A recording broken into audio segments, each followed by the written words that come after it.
Hello students, today we'll be learning poem 5, A Roadside Stand by Robert Frost. Okay तो मैं Robert Frost के बारे में थोड़ा आपको बता दूं। ये अमेरिकन पोइट हैं, 12th सेंचुरी के, बहुत ही फेमस रिनाउंड पोइट हैं। और इनकी जो पोएम्स हैं उसमें डिफरेंट कैरेक्टर्स और पीपल को पोर्ट्रेट किया जाता है।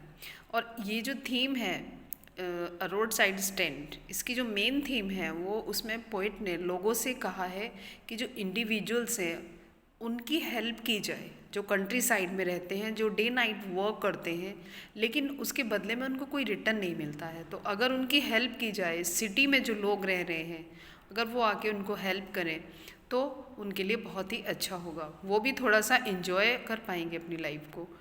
Also he tells readers that कि ये कितना पेनफुल है, कितना टॉर्मेंटिंग है और कितना डिस्ट्रेसिंग सिचुएशन है जब मैं देखता हूँ कि ये लोग डिप्राइव्ड हैं, जो कंट्री साइड में रहते हैं, ओके, जो बहुत इंटीरियर प्लेसेस में रहते हैं, जिन्होंने एक अपने घरों के आगे छोटे छोटे टीन शेड बनाए हुए हैं, शॉप्स हैं उनकी छोटी छोटी, जिसमें वो कुछ तो वहाँ के जो फ्रूट्स वगैरह हैं वो सेल करते हैं, कुछ और प्रोडक्ट्स हैं जिनको सेल करके वो थोड़ा सा कंफर्टेबल अपनी लाइफ को करना चाहते हैं। लेकिन ये लोग डिप्राइव्ड हैं, ओके। और सिटी के जो लोग हैं उनको कोई बॉदरेशन ही नहीं है, क्योंकि वो बहुत इंसेंसिटिव हैं। इस पोएम में कहा गया है कि वो बहुत इंसेंसिटिव हैं और वो ये सोचते ही नहीं है कि हम इनकी शॉप से कुछ सामान खरीद लें जिससे थोड़ी इनकी इनकम बढ़ जाए और ये भी थोड़ा अपनी लाइफ को जॉयफुल तरीके से जी सकें। ओके, जो सिटी के ड्वेलर्स हैं, रहने वाले हैं, वो अपनी कारों से, उनकी जो कार हैं, बड़ी बड़ी कार्स हैं उनके पास, चमकने वाली कार हैं, वो उससे चले जाते हैं वहाँ से, लेकिन उनके शॉप से कभी भी सामान नहीं खरीदते। वो हालांकि रोकते हैं अपनी गाड़ी को, किस लिए? डायरेक्शंस पूछने के लिए, रूट्स पूछने के लिए कि ये रोड किधर जा रही है।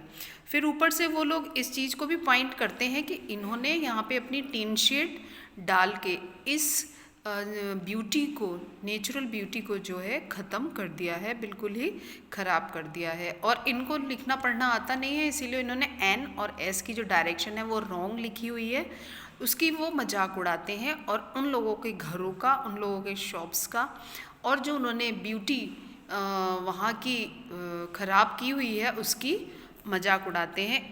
ब्यूटी ख़राब जो व्यू है वो सिटी ड्वेलर्स का है, पोएट का नहीं है इसमें, ओके। ऑल्सो ही राइट्स कि जो बहुत बड़े बड़े डिफरेंसेस हैं, बहुत बड़े अंतर हैं, डिफरेंसेस हैं बिटवीन फिल्दी। फिल्दी का वर्ड इसीलिए यूज़ किया गया है रिच लोगों के लिए क्योंकि वो इनसेंसिटिव हैं, उनके अंदर कोई सेंसिबल चीज़ नहीं है कंट्री साइड के लोगों को लेकर, ओके। और किस में? Under privileged people. Under privileged कौन है? अंडर प्रिविलेज तो वही हो गए कंट्री साइड में जो लोग रह रहे हैं वहाँ पे, जिनका कोई सामान नहीं खरीदता है, जो बहुत ही मिजरेबल लाइफ अपनी पास कर रहे हैं। तो उनको उनके साथ रिच लोगों ने प्रॉमिस किए थे कि हम आपके लिए एक यहाँ पर बहुत अच्छा रहने का अरेंजमेंट करेंगे, लेकिन ऐसा हुआ नहीं है, ठीक है। और हमेशा ही वो अपनी विंडोज़ पर बैठ के वेट करते रहते हैं कि कोई भी कार आएगी, वो यहाँ रुकेगी और हमसे सामान लेगी।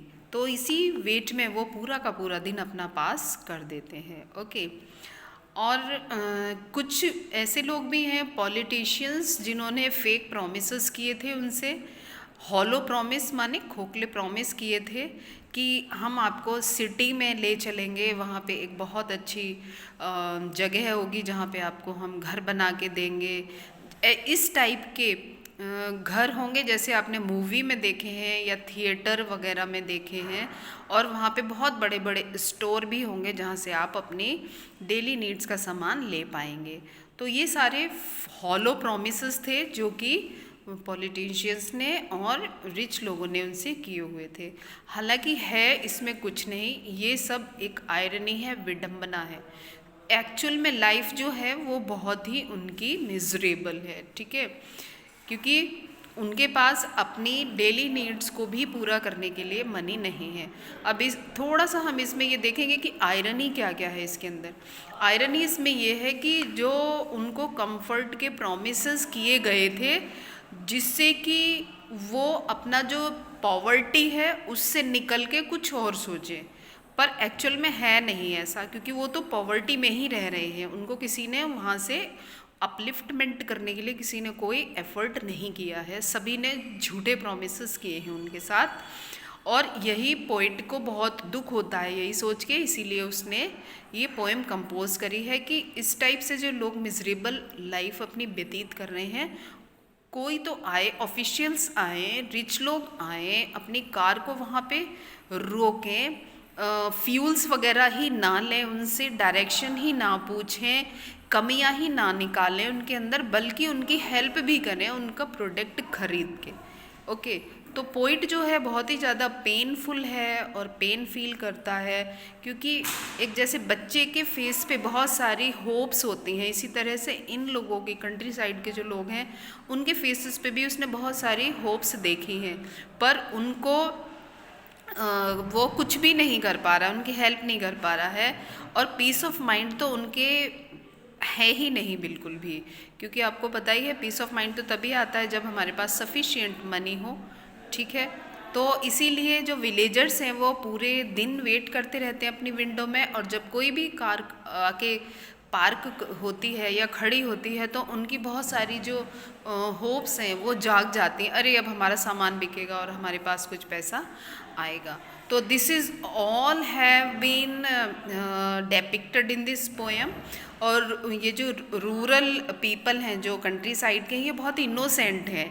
ओके, ये भी चाहते हैं कि हम भी एक बहुत अच्छी सी लाइफ व्यतीत करें, जैसे कि हमने फिल्म में देखा है, मूवीज़ में देखा है, और वो ट्रस्ट करते हैं, जो अमीर लोग हैं, पॉलिटिशियंस, उनका ट्रस्ट करते हैं, लेकिन वो भी सब धोखेबाज हैं। कोई भी अपने वर्ड्स को रखता नहीं है, जो कह के चला जाता है बस चला ही जाता है, और झूठे वादे करके उनको सपने दिखा के, लेकिन वो जो हैं वो एक्सट्रीम पॉवर्टी में रह रहे हैं, वही सच है।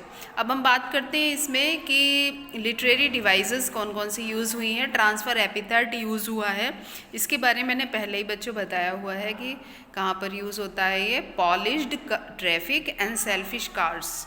ओके, तो यहाँ पर ट्रांसफ़र एपिथेट हुआ है। पर्सोनिफिकेशन है, the sadness that lurks behind the window, the road side that too pathetically plate. तो पर्सोनिफिकेशन मैंने पहले ही बताया था कि कहाँ पर क्या चीज़ होती है जहाँ पर पर्सोनिफिकेशन को हमें रिकग्नाइज करना होता है। एलिटरेशन है इसमें, जैसे ग्रीडी गुड डूअर्स और बेनिफिशिएंट बीट्स पैथेटिकली प्लेड, तो एलिटरेशन इसमें यूज़ हुआ है।